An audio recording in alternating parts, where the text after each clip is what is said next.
ایک سفیر یا امبیسڈر بنایا ہوا تھا جو خدا کی بادشاہی کا، اور خدا یہ چاہتا تھا کہ زمین پر بھی جو بادشاہت خدا کی ہو لیکن انسان کے ذریعے، کہ انسان کی زندگی میں سے خدا کے قوانین، خدا کی پاکیزگی اس زمین پہ بھی لاگو ہو۔ اسی لیے تو پیدائش پہلا باب اس کی 28ویں آیت میں کیا لکھا ہے کہ اختیار تو رکھ۔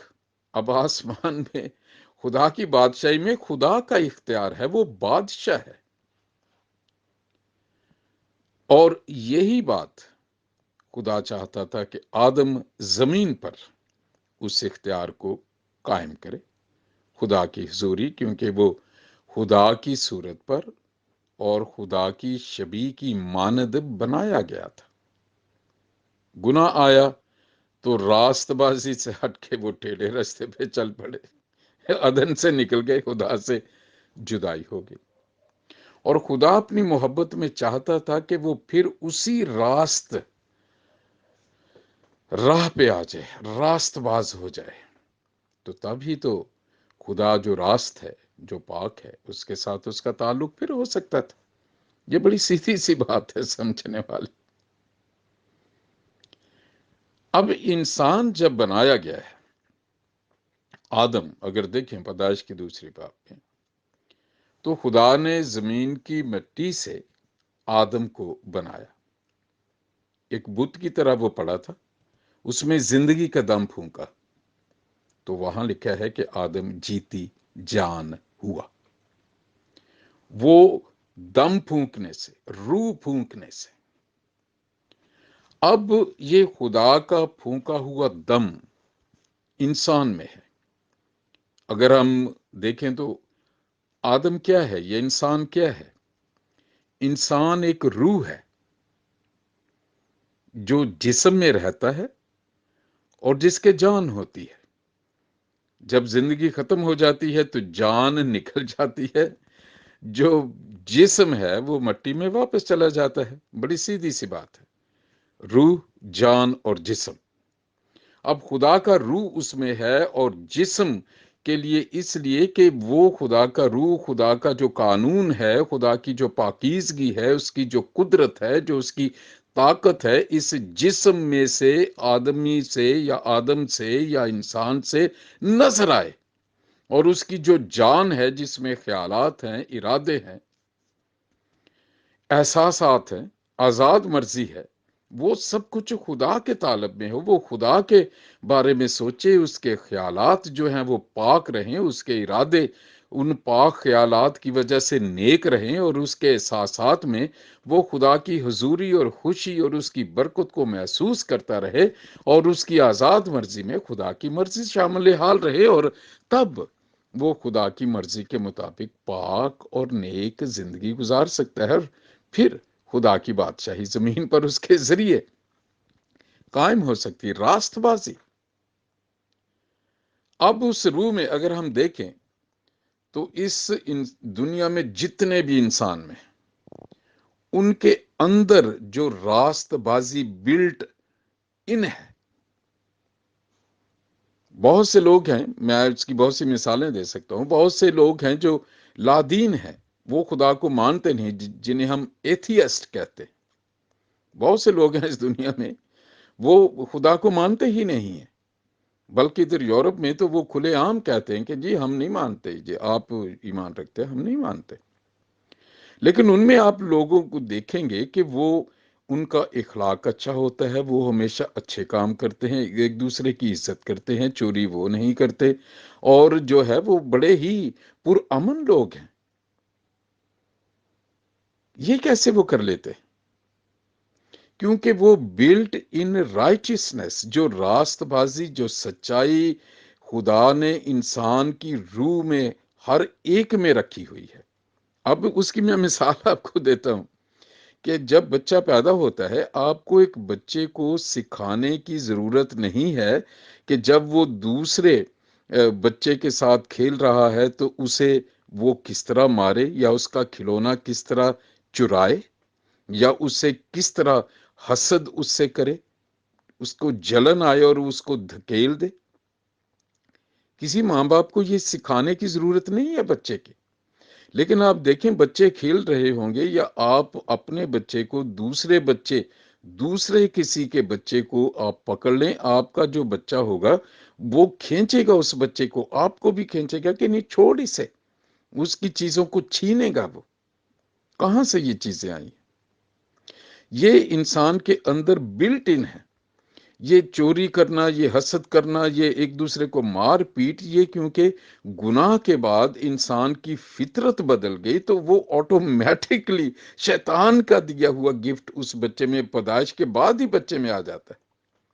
لیکن اسی طرح اچھی باتوں کا، محبت کرنے کا، اور جو جتنی اچھی باتیں ہیں وہ بھی انسانوں میں آتی ہیں، یہ ہے بلٹ ان راست بازی جو ہر ایک کے اندر ہے۔ لیکن یہ جو راست بازی ہے اس میں ایک خطرہ ہے کہ اس کو زیادہ تر شیطان یہ کرتا ہے کہ وہ ایسے نظریات اور ایسی چیزیں ایسے لوگوں کو بتا دیتا ہے کہ وہ آرام سے ان کے پیچھے لگ جاتے ہیں۔ اس میں خطرہ ہو جاتا ہے کہ وہ خدا کی بجائے جو ہے وہ شیطان کی پوجا شروع کر دیتے ہیں، بت پرستیاں شروع کر دیتے ہیں، خدا کے حکموں کے خلاف وہ جو ان کی اچھائی کو وہ برائی کی طرف لے جاتا ہے۔ اب دوسری راست بازی ہم خدا کے کلام میں دیکھتے ہیں، جب موسیٰ کے زمانے میں خدا کے قوم اسرائیل کو خدا نے جو اس نے پیار کرتا ہے مصر سے نکال کے لے کے آیا، اور